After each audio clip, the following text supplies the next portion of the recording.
ఆ ఇంట్లో అందరూ చనిపోయారు. కాదు కాదు కాదు కాదు చంపేశారు.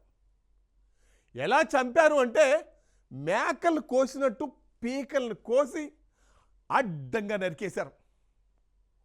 ఒక్క మనిషి ఇంకో మనిషిని ఇలా కూడా చంపుతారా అని అనుమానం వచ్చేలా రాక్షస భటుల్లా చిన్ని బాలుడు, ఆ బాలుడు చేతులు కాళ్ళు కట్టేసి ఘోరంగా చంపేశారు. పాపం ఆ చిన్నారి ప్రాణం ఎంత విలవిలలాడిందో. చంపింది ఎవరు, ఎందుకు చంపారు?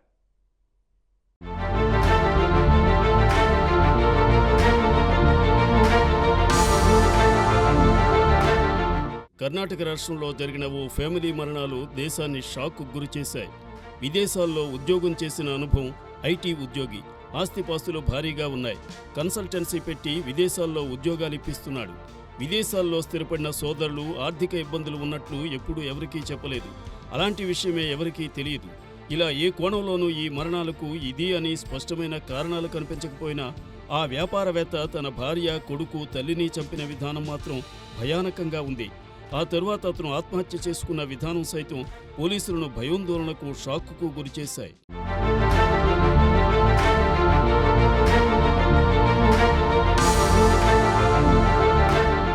దక్షిణ మైసూరులోని 2 అపార్ట్మెంట్లో ఒకే కుటుంబానికి చెందిన 4 అనుమానాస్పద స్థితిలో మృతి చెందారు.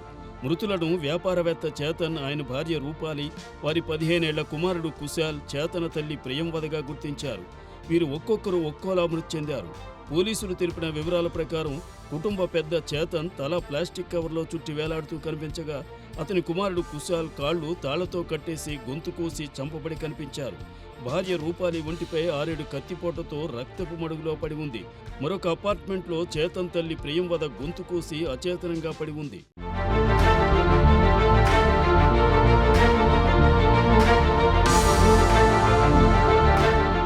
ఆత్మహత్య చేసుకునే ముందు చేతన్ వారందరినీ నిద్రలోనే చంపి ఉండొచ్చని పోలీసులు అనుమానిస్తున్నారు.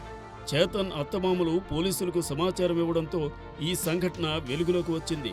హత్య చేసే ముందు వ్యాపారవేత్త అమెరికాలో ఉంటున్న అతని సోదరుడు భరత్కు ఫోన్ చేసి మైసూర్లోని చేతన్ అత్తమామలకు సమాచారం అందించాడని చెప్తున్నారు.